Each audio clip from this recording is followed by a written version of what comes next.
ಮಂಗಳೂರಿನ ಬೋಳೂರಿನಲ್ಲಿರುವ ಅಮೃತ ವಿದ್ಯಾಲಯ ಶಾಲೆಯಲ್ಲಿ 10 ಮತ್ತು 12ನೇ ತರಗತಿಯ ವಿದ್ಯಾರ್ಥಿಗಳಿಗೆ ಬೀಳ್ಕೊಡುಗೆಯ ಅಂಗವಾಗಿ ಜ್ಯೋತಿ ಪ್ರದಾನ ಕಾರ್ಯಕ್ರಮ ನಡೆಯಿತು. ಕಾರ್ಯಕ್ರಮದಲ್ಲಿ ಮುಖ್ಯ ಅತಿಥಿಯಾಗಿದ್ದ ವಕೀಲರಾದ ಕೃಷ್ಣ ಪ್ರಸಾದ್ ರವರು ಮಾತನಾಡುತ್ತಾ ವಿದ್ಯಾರ್ಥಿಗಳು ಪರೀಕ್ಷಾ ತಯಾರಿ, ಒತ್ತಡ ಜೀವನ ಹೀಗೆ ಇದರಿಂದ ಹೊರಬಂದು ಸ್ವತಂತ್ರವಾಗಿ ಜೀವಿಸುವ ಬಗ್ಗೆ ತಯಾರಿಗೊಳ್ಳಬೇಕು, ಹಾಗೆಯೇ ದೇಶ ಸೇವೆಯತ್ತಲೂ ಮನಸ್ಸು ಮಾಡಬೇಕು ಎಂದು ಕರೆ ನೀಡಿದರು.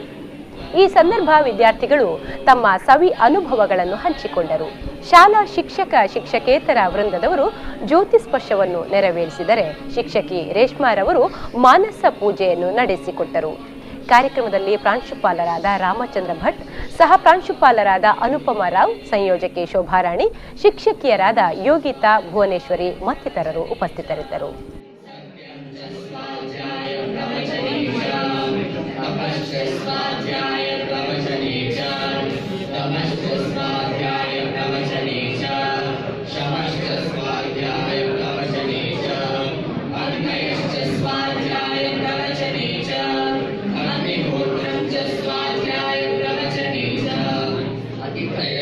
स्वाध्याय